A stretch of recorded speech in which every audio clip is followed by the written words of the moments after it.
ओम शांति। 20 जून 2026। बाबा के महावाक्य। मीठे बच्चे, तुम्हारे पास अविनाशी ज्ञान रत्नों का अथाह खजाना है। तुम उसका दान करो। तुम्हारे दर से कोई भी वापस नहीं जाना चाहिए। प्रश्न।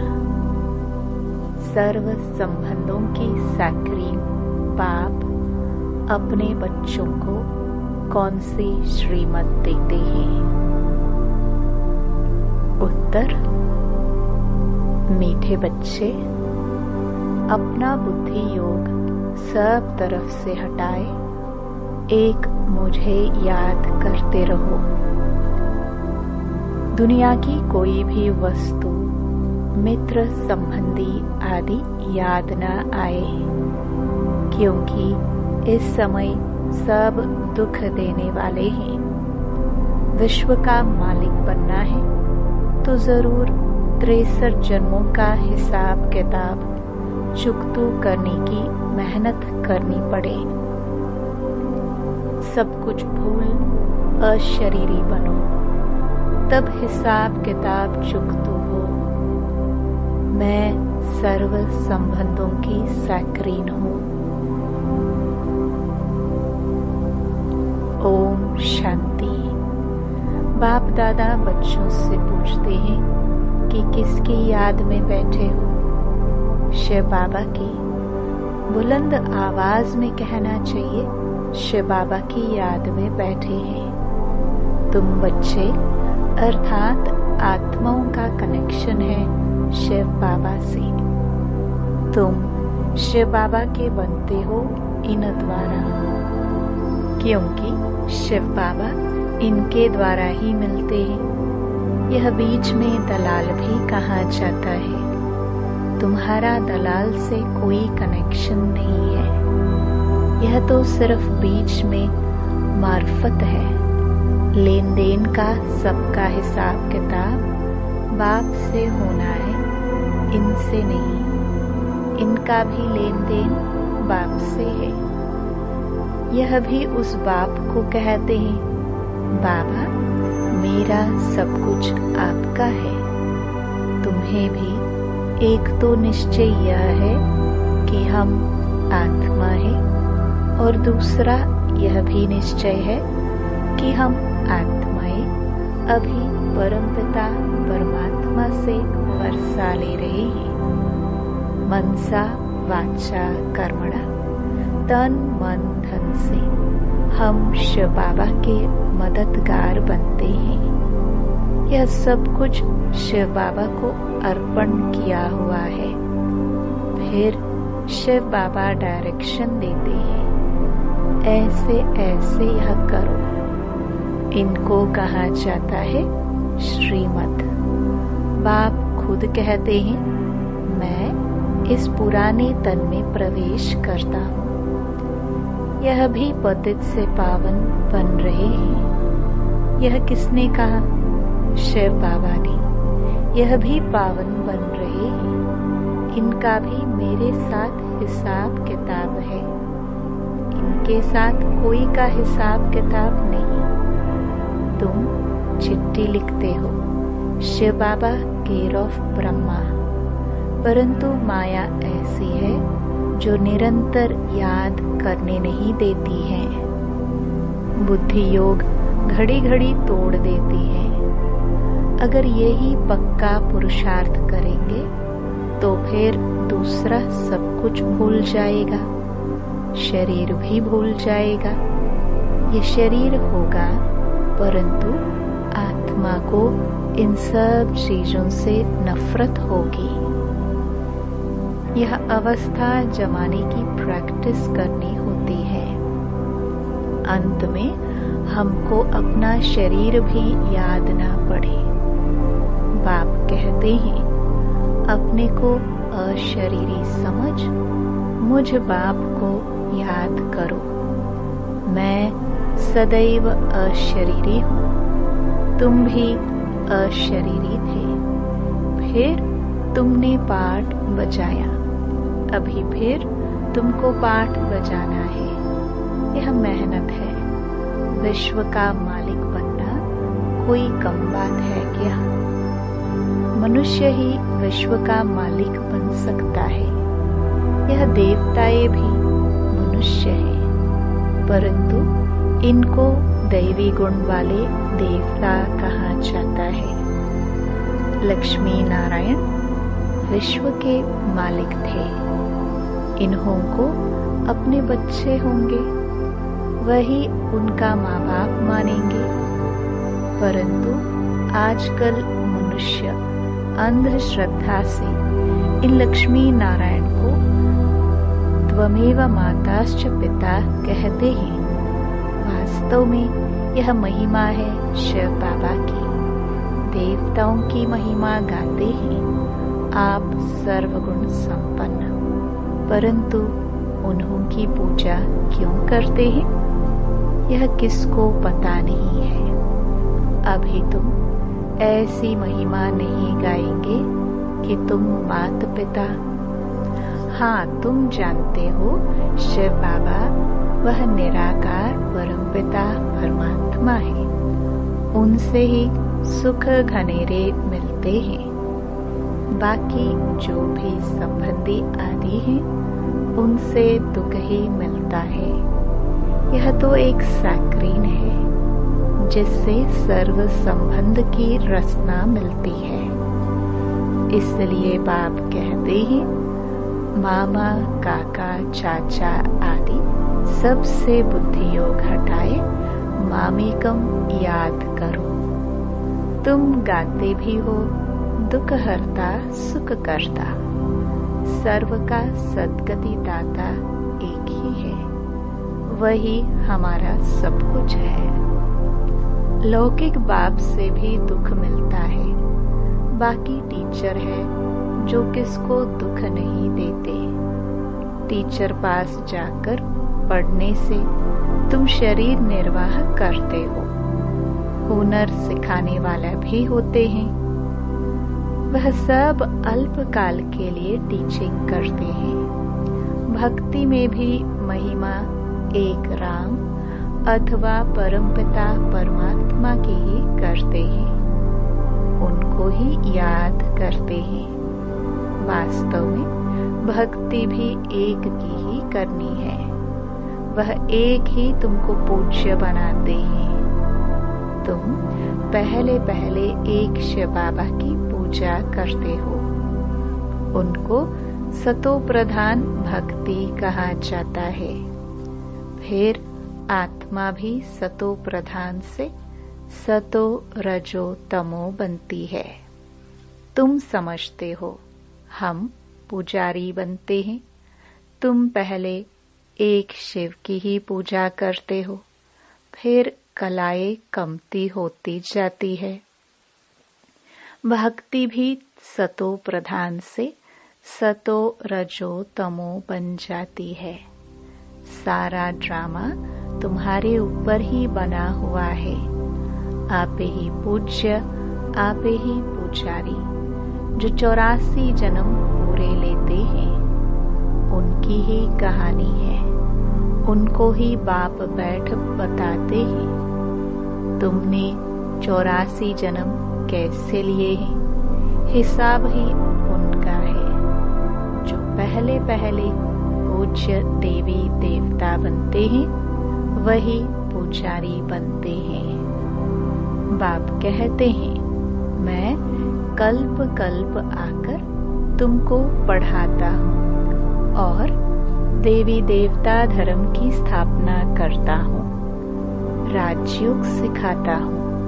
भगवान तो एक ही होता है। वह तो कहते हैं टिक्कर भित्तर कण कण में परमात्मा है, परंतु ऐसे तो हो नहीं सकता। भगवान की तो महिमा अपरम अपार है। कहते हैं हे बाबा तुम्हारी गत मत न्यारी, अर्थात तुम्हारी जो श्रीमत मिलती है वह सबसे न्यारी है। बाप को कहते ही हैं गति सदगति दाता परम पिता परमात्मा। तो बुद्धि ऊपर में जाती है। दुख के टाइम उनकी ही याद आती है। अगर राम सीता बुद्धि में हो, फिर तो सारा रामायण बुद्धि में आ जाए। तुम तो पुकारते ही हो उस एक बाप को। सिवाय एक बाप के कोई भी साकारी मनुष्य व आकारी देवता से बुद्धि नहीं लगानी है। पतित पावन है ही एक बाप। कोई भी सत्संग में जाकर यही गाते हैं पतित पावन सीताराम। अर्थ कुछ नहीं, ये सब है भक्ति मार्ग का गायन। सब रावण की जेल में है। भक्ति मार्ग में बहुत भटकते हैं। यहाँ भटकने की कोई बात नहीं। बाप समझाते हैं बच्चों को पॉइंट्स बुद्धि में अच्छी रीति धारण करनी है। पढ़ाई रेगुलर करनी है। अगर कोई कारण से सवेरे नहीं आ सकते तो दोपहर को आ जाना चाहिए। किसको तंग भी नहीं करना है। सारा दिन पढ़ा है, कोई भी समय जाकर पढ़ना है। यह बच्चियां सुबह से लेकर शाम तक सर्विस पर है। सारा दिन सर्विस स्टेशन खुले हुए हैं। कोई भी आए उनको रास्ता बताना है। पहले पहले तो बताना है। विचार करो, तुमको दो बाप है। दुख में पारलौकिक बाप को याद करते हैं ना। अभी शिव बाबा कहते हैं मामेकम याद करो। मौत तो सामने खड़ा है। यह वही महाभारत लड़ाई है। भल बड़े पदमपति करोड़पति हैं, बड़े बड़े मकान आदि बनाते हैं, परंतु वह रहने थोड़े ही हैं। ये सब टूट जाने हैं। वह समझते हैं कलयुग की आयु लाखों वर्ष है। इनको कहा जाता है घोर अंधियारा।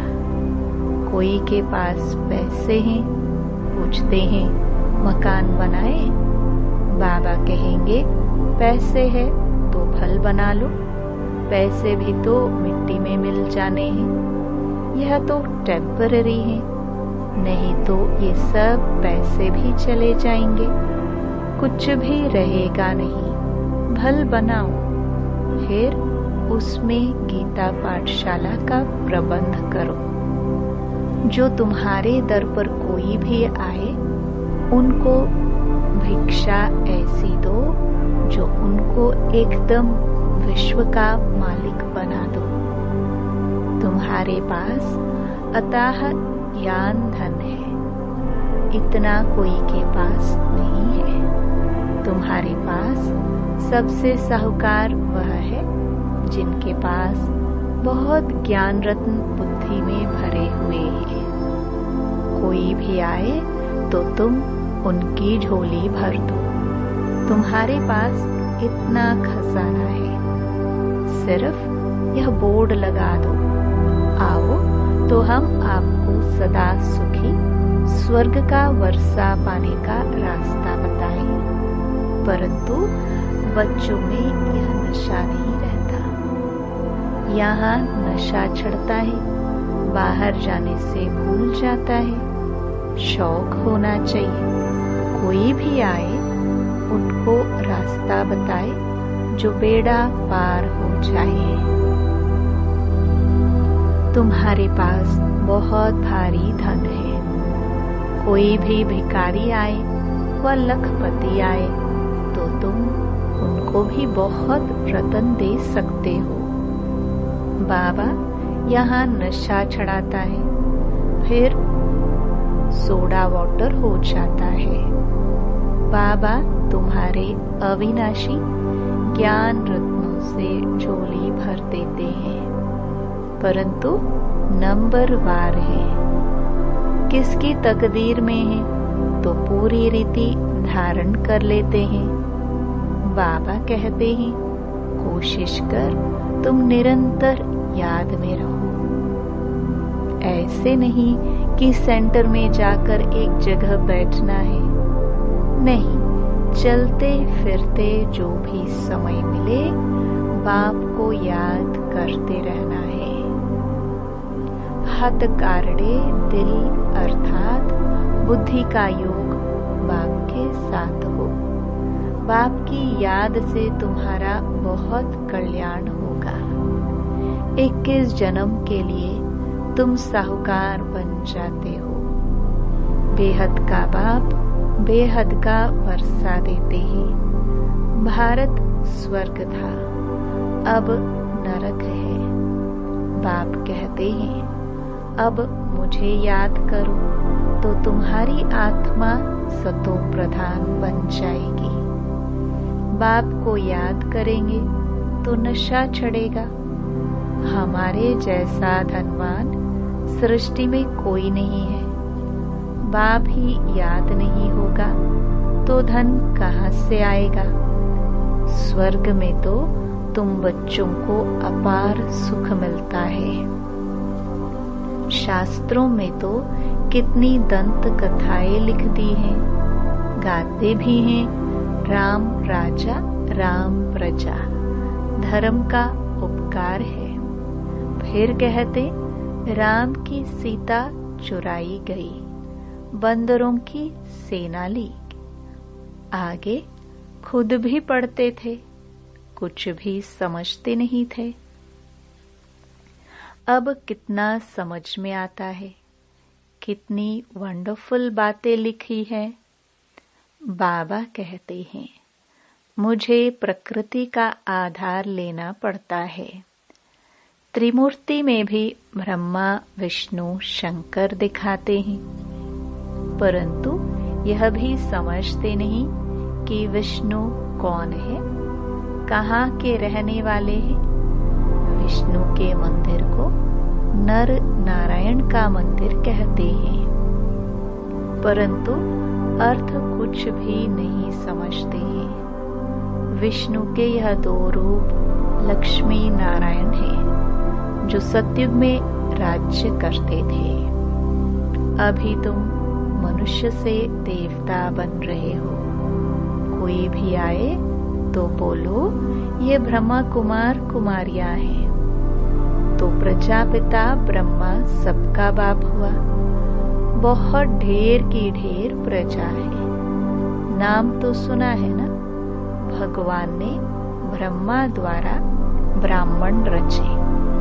बाप ने जरूर बच्चों को वर्षा तो दिया होगा ना, तो तुम बच्चों को विश्व का मालिक बनाते हैं। तुम शिव बाबा से वर्षा पाते हो। एक है लौकिक बाप, दूसरा है पारलौकिक बाप। अब यह तुमको अलौकिक बाप मिला है। यह तो जौहरी था, यह थोड़े कुछ जानता था।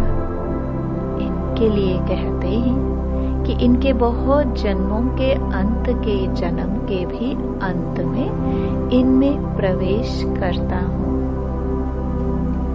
वानप्रस्थी बनने का रिवाज भी भारत में है। 60 वर्ष के बाद गुरु के पास चले जाते हैं। बाप इनमें प्रवेश कर कहते हैं अब तुमको घर चलना है। मुक्ति सब चाहते हैं, परंतु मुक्ति को जानते कोई भी नहीं। ब्रह्म में लीन तो कोई हो नहीं सकते। यह तो सृष्टि का चक्र फिरता ही रहता है। सबको पाठ बजाना ही है। कहते हैं वर्ल्ड की हिस्ट्री ज्योग्राफी रिपीट। यह अनादि ड्रामा बना हुआ है। 84 जन्मों का पाठ तुमको बजाना ही है। यह ज्ञान डांस होती है। वो लोग फिर डमरू दिखाते हैं। अब सूक्ष्म वतन वासी शंकर डमरू कैसे बजाएगा? बाप ने समझाया है, तुम बंदर मिसल थे तो तुम बंदरों की सेना ली। तुम्हारे आगे बाबा ज्ञान का डमरू बजा रहे हैं, तुमको ज्ञान देते हैं। अभी तुम्हारी सूरत और सीरत दोनों पलटा रहे हैं। कामचिता पर बैठ तुम काले हो गए हो। बाबा फिर तुमको ज्ञान चिता पर बिठाए, सूरत और सीरत दोनों पलटाए सांवरे से गोरा बना देते हैं। यहाँ बाबा कितना नशा चढ़ाते हैं, फिर नशा गुम क्यों होना चाहिए? अच्छा, मीठे मीठे सिखिलदे बच्चों प्रति माता पिता बाप दादा का याद प्यार और गुड मॉर्निंग। रूहानी बाप की रूहानी बच्चों को नमस्ते। धारणा के लिए मुख्य सार।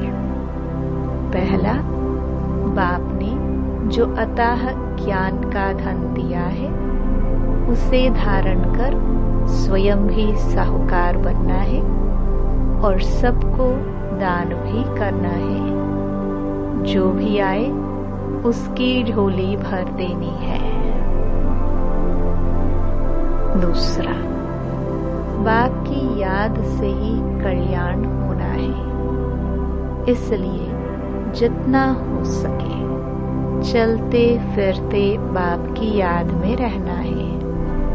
सर्व संबंधों की रचना एक बाप से लेनी है। वरदान, सदा बिजी रहने की विधि द्वारा व्यर्थ संकल्पों की कंप्लेन को समाप्त करने वाले संपूर्ण कर्मातीत भव। संपूर्ण कर्मातीत बनने में व्यर्थ संकल्पों के तूफान ही विघ्न डालते हैं। इस व्यर्थ संकल्पों की कंप्लेन को समाप्त करने के लिए अपने मन को हर समय बिजी रखो। समय की बुकिंग करने का तरीका सीखो। सारे दिन में मन को कहाँ कहाँ बिजी रखना है, यह प्रोग्राम बनाओ। रोज अपने मन को 4 बातों में बिजी कर दो। 1, मिलन, रूह रिहान। दूसरा, वर्णन, सर्विस। तीसरा, मगन। और चौथा, लगन। इससे समय सफल हो जाएगा और व्यर्थ की कंप्लेन खत्म हो जाएगी। स्लोगन, सफलता को परमात्म बर्थ राइट समझने वाले ही सदा प्रसन्नचित रह सकते हैं। ये अव्यक्त इशारे सदा हर्षित रहने के लिए अपनी नेचर को सरल बनाओ, सहनशील बनो। सरलता लाने के लिए सिर्फ एक बात ध्यान पर जरूर रखनी है, अपनी स्थिति स्तुति के आधार पर ना हो। कई बच्चे कर्तव्य के फल की इच्छा ज्यादा रखते हैं, इसलिए जब स्तुति नहीं होती तो स्थिति हलचल में आ जाती है। निंदा होती है तो निधन के बन जाते हैं। अपनी स्टेज को छोड़ धनी को भी भूल जाते हैं। इसलिए स्तुति के आधार पर स्थिति नहीं रखना। ओम शांति।